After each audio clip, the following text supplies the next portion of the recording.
ओम नमः शिवाय सीरियल को फुल HD क्वालिटी में पूरा देखने के लिए हमारे चैनल को सब्सक्राइब करें और बेल आइकन को दबाएं ताकि आपको हमारे नए नए एपिसोड्स देखने को मिलते रहें। मैं ओंकार प्रकृति के नियमों को सत्पुरुष सहज समझकर उनका अनुसरण कर लेते हैं, किंतु दुष्ट वृत्ति के प्राणी इन नियमों को भंग करते हैं। ऐसे ही प्राणियों के लिए मैं साक्षात संहार हूं। मैं ओंकार हूं। मंदराचल की पीड़ा देखकर नारद द्रवित होते हैं और उसे शिवाराधना की मंत्रणा देते हैं। उधर शुंभ निशुंभ को कठोर तपस्या करते देख इंद्र चिंतित होते हैं व विष्णु लोक पहुंचते हैं। मंदराचल की गुहार सुनकर पार्वती शिव से उसकी पीड़ा हरने की प्रार्थना करती है। देवगण अपनी शक्तियों का विफल प्रयोग शुंभ निशुंभ पर करते हैं।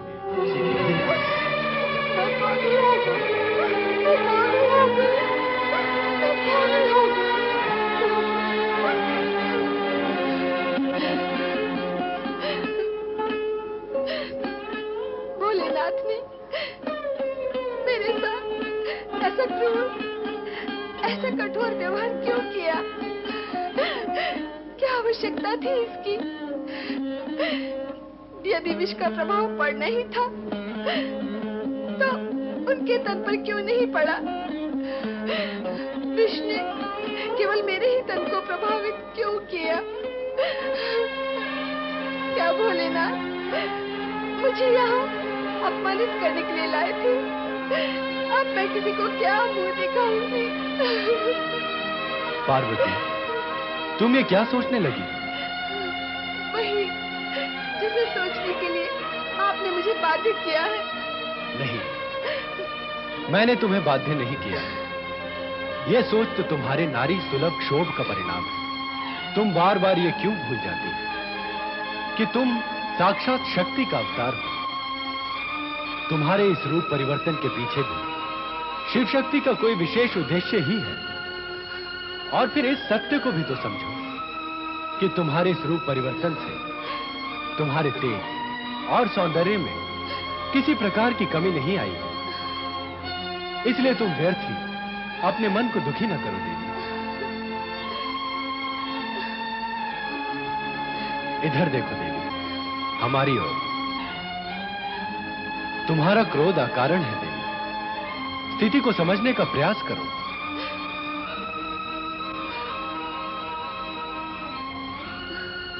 कुछ बोलोगी नहीं?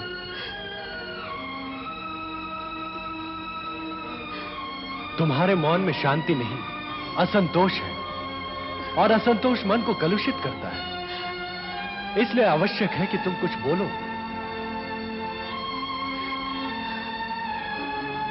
जैसी तुम्हारी इच्छा। माता पार्वती का मन असंतुष्ट था, किंतु उनका ये श्याम वर्ण रूप एक नए घटना चक्र का संकेत था।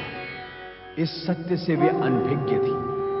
दूसरी ओर जगत की समूची घटनाओं से अनभिज्ञ, पर दृढ़ निश्चय और संकल्प के साथ दैत्य पुत्र शुंभ तथा निशुंभ ब्रह्मदेव को प्रसन्न करने के लिए निरंतर प्रयासरत था।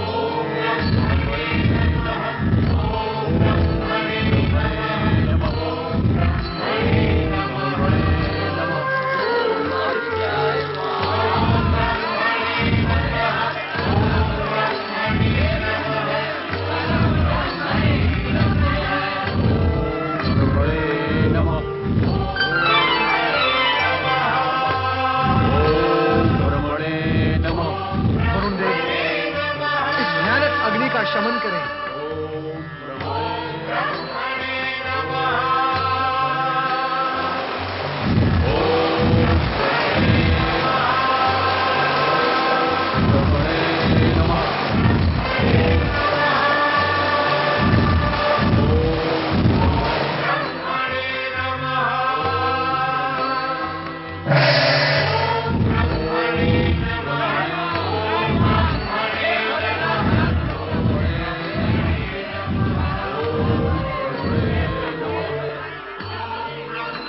क्या ब्रह्मा जी के पास इस हाहाकार की ध्वनि पहुंची नहीं होगी?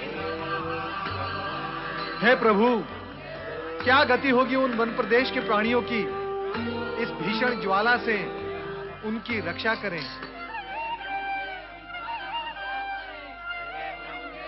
स्वामी, शुंभ निशुंभ की तपस्या उग्रतर होकर चरम सीमा पर पहुंच गई है। उनका तपोबल जागृत हो चुका है। उनकी तप की ज्वाला से वन प्रदेश के प्राणी हाहाकार कर रहे हैं। पृथ्वीवासी, इन प्राणियों की रक्षा के लिए आपको शीघ्र ही वहां जाना होगा। हाँ देवी, जो कुछ तुमने कहा है, हम उन बातों से अनभिज्ञ नहीं हैं। आपको सब ज्ञान है, फिर भी आप मौन हैं, गतिमान नहीं हो रहे हैं, वहां जा नहीं रहे हैं। हाँ देवी सरस्वती, हम अब तक उनकी तपस्या की उपेक्षा कर रहे थे। हम जानते हैं कि शुंभ निशुंभ अपने पूर्वज राक्षसों से अधिक बलवान और अधिक बलवान सिद्ध होंगे। देवताओं ने भी तो भूल कर डाली है। कैसी भूल स्वामी? हमारे द्वारा दिए गए परामर्श की अवहेलना करके देवताओं ने जो तपस्यारत राक्षसों पर शक्ति प्रयोग किया है, उसका वे भीषण प्रतिशोध लेंगे। अब उनके अत्याचारों से उत्पन्न हाहाकार और अधिक भयावह होगा। बस इसी के उपाय के लिए मैं चिंता में डूबा हूं देवी। आप चिंता में डूबे रहेंगे तो पृथ्वीवासियों को अकारण कष्ट भोगने पड़ेंगे।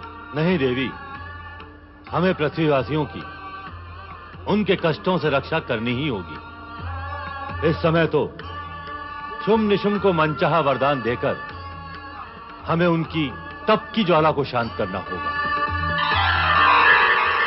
ओम ब्रह्मणे नमः।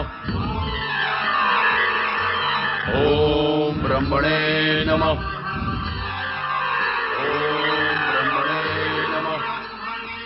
ओम ब्रह्मणे नमः। ओम ब्रह्मणे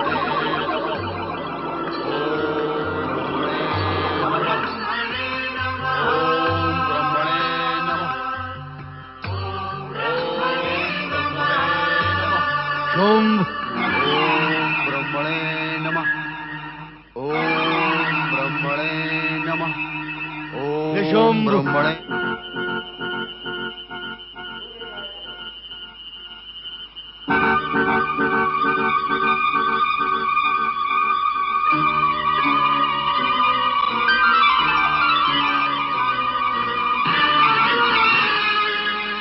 शुंभ निशुंभ, तुम्हारी तपस्या सफल हुई तपस्वियों। हम ब्रह्मदेव तुम्हारे तप से प्रसन्न होकर तुम्हारे सम्मुख उपस्थित हुए हैं। हम तुम्हें वरदान देने आए हैं शुंभ निशुंभ। आप हमारे वरदाता नहीं, हमारे शत्रु हैं ब्रह्मदेव। आपने तपस्या में हमें इतना कष्ट क्यों दिया? हमारे साथ ये पक्षपात क्यों? हम जानते हैं आप देवताओं के परम पिता हैं। आपने ही देवताओं को हम पर अत्याचार करने के लिए प्रेरित किया, ताकि हम तप से डिग जाएं और आपको वरदान न देना पड़े। ये तुम दोनों का भ्रम है। हमारे विधान में पक्ष, विपक्ष अथवा पक्षपात जैसा कुछ नहीं होता। ये सब पृथ्वीवासी मानव दानव में होता है। तो फिर प्रकट होने में इतना विलंब क्यों किया ब्रह्मदेव? हम तुम्हारी परीक्षा ले रहे थे। कैसी परीक्षा? तप करने वाले अपने लक्ष्य के प्रति दृढ़ हैं अथवा नहीं। हो गई परीक्षा। परीक्षा अवश्य हो गई, किंतु तुम दोनों क्रोध की ज्वाला को न बढ़ाओ।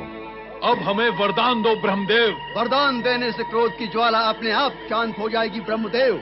हम तुम्हें वरदान देने का वचन देते हैं। शुंभ निशुंभ, कहो क्या वरदान चाहते हो? शक्ति का वरदान चाहिए। हमें चाहिए ऐसी शक्ति जो देव, दानव, मानव किसी के पास न हो। हमें चाहिए ऐसा अधिकार जो तीनों लोकों में किसी के पास ना हो। हम चाहते हैं अमरता का वरदान, ताकि कोई हमें मार न सके। आप हमें ऐसी संहारक शक्ति प्रदान करें जिससे स्वर्ग में रहने वाले अमर देवता भी हमारे हाथों मारे जाएं। मौन क्यों हो गए ब्रह्मदेव?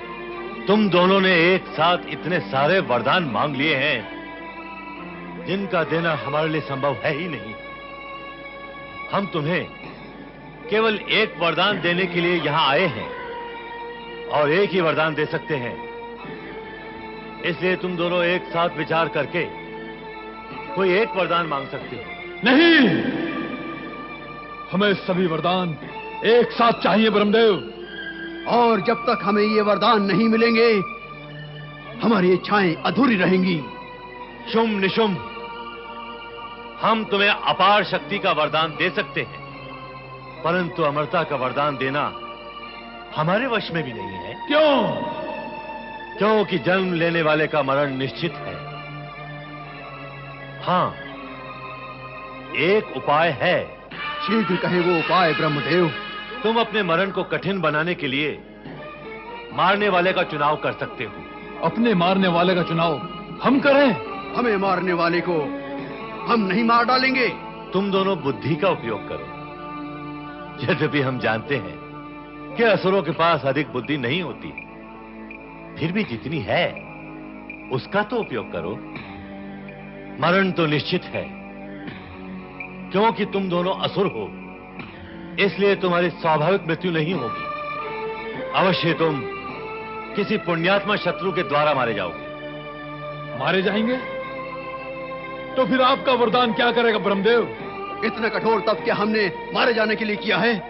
एक बार फिर समझ लो कि हम तुम्हें यहां वरदान देने के लिए ही उपस्थित हुए हैं, और ये भी कि जिसने जन्म लिया है उसकी मृत्यु निश्चित है। इसलिए तुम अपने किसी ऐसे मारने वाले का चुनाव कर लो जिसका अस्तित्व ही असंभव हो, जिसका अस्तित्व ही असंभव हो। ब्रह्मदेव, आपने तो फिर वही बात कह डाली जो हमारी बुद्धि से परे है। अपनी बात को और अधिक स्पष्ट करें ब्रह्मदेव। तो सुनो, तुम ये वर भी मांग सकते हो कि तुम्हारा मरण किसी पुरुष के हाथ न हो। हाँ, हमें यही वरदान चाहिए ब्रह्मदेव कि हमारी मृत्यु किसी पुरुष के हाथों ना हो। पुरुष हमें मार सकेगा नहीं तो भला स्त्री हमें मारने का साहस कैसे करेगी? फिर तो हम मरेंगे ही नहीं। पुरुष हमें मारेगा नहीं, स्त्री हमें मार नहीं सकेगी, फिर तो हम अमर हो ही जाएंगे। हाँ, भली भांति सोच विचार कर लो, स्त्री की शक्ति भी कम नहीं होती। ब्रह्मदेव, हमें मारने वाली स्त्री ऐसी हो जिसने मां के गर्भ से जन्म ना लिया हो, और वो स्त्री विवाहित ना हो, कुंवारी हो, और वो हमें तभी मार सके जब हमारे मन में उसके प्रति आकर्षण उत्पन्न हो जाए। फिर तो ऐसी किसी स्त्री का अस्तित्व ही नहीं होगा और न हमारा मरण संभव होगा। हाँ ब्रह्मदेव, हमें ऐसा ही वरदान चाहिए। तथास्तु। पुरुष हमें मारेगा नहीं, स्त्री हमें मार सकेगी नहीं। स्त्री भी अयोनिजा, जो किसी मां के पेट से उत्पन्न ना हो, वो भी कुंवारी, विवाहित नहीं। यूं कहो निशुंभ कि हम अजय हुए। हाँ भैया शुंभ, हम अमर हो गए। अब हम अपने वरदान का उपयोग करेंगे। अब हम तीनों लोकों में असुर साम्राज्य की स्थापना करेंगे। अवश्य करेंगे। त्रिलोक विजय। अंत में वही हुआ जिसकी आशंका थी। ब्रह्मदेव ने उन दोनों को वरदान दे ही दिया।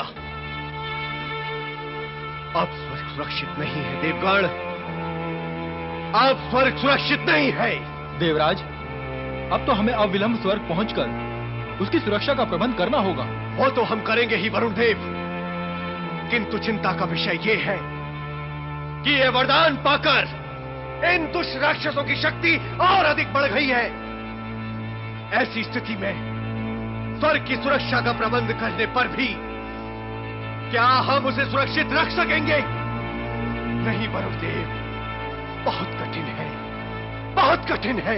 मनोबल दृढ़ हो तो सब कुछ सरल दिखाई देने लगता है, और जब मनोबल ही टूट गया हो तो सरल भी कठिन दिखाई देने लगता है। और दुर्बल मन वाले प्राणी संघर्ष करने से पूर्व ही अपनी पराजय स्वीकार कर लेते हैं। किंतु आप ऐसा क्यों कर रहे हैं? किंतु देवर्षि आप किंतु दुर्बलता का प्रतीक है देवराज। ये सत्य ना भूलें कि साहस सदा शक्ति के आगे आगे चलता है। साहस यदि प्राणी का साथ छोड़ दे तो फिर शक्ति भी वहां नहीं ठहरती। देवराज, साहसहीन प्राणी शक्ति को प्रिय होता ही नहीं। फिर तो शक्ति भी प्राणी का साथ छोड़कर साहस के साथ दूर निकल जाती है। नारायण नारायण। आपकी बातें सुनने में बहुत अच्छी लगती है देवर्षि, पर व्यावहारिक रूप में इनका क्या महत्व है? जो सजग और सचेत है उनके लिए निस्संदेह इन बातों का महत्व है। अब यदि आपके लिए शक्ति और साहस के संबंधों का महत्व है ही नहीं, तो फिर यही माना जाएगा कि आप सजग और सचेत नहीं हैं। नारायण नारायण। देवर्षि, हम पहले से ही इतने अधिक पीड़ित हैं। आप अपने ये व्यंग बाण चलाकर हमारी पीड़ा को क्यों बढ़ा रहे हैं? नहीं देवराज नहीं, नारद कभी किसी की पीड़ा नहीं बढ़ाता। और फिर नारद ही क्यों, कोई भी किसी को पीड़ित नहीं कर सकता जब तक प्राणी स्वयं पीड़ित होने के लिए तैयार ना हो।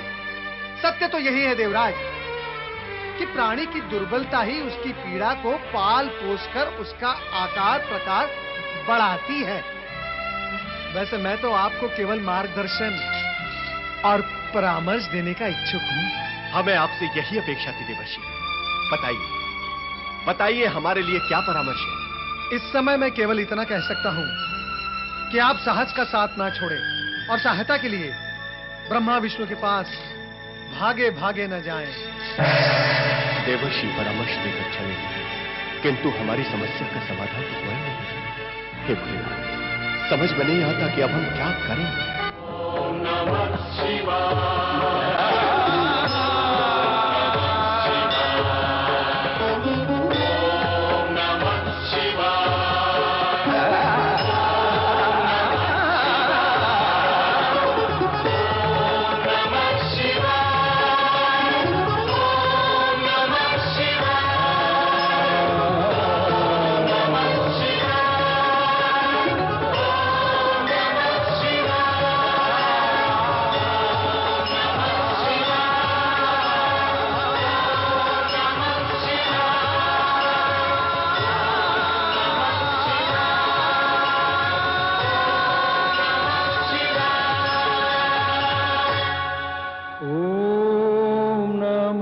शिवाय।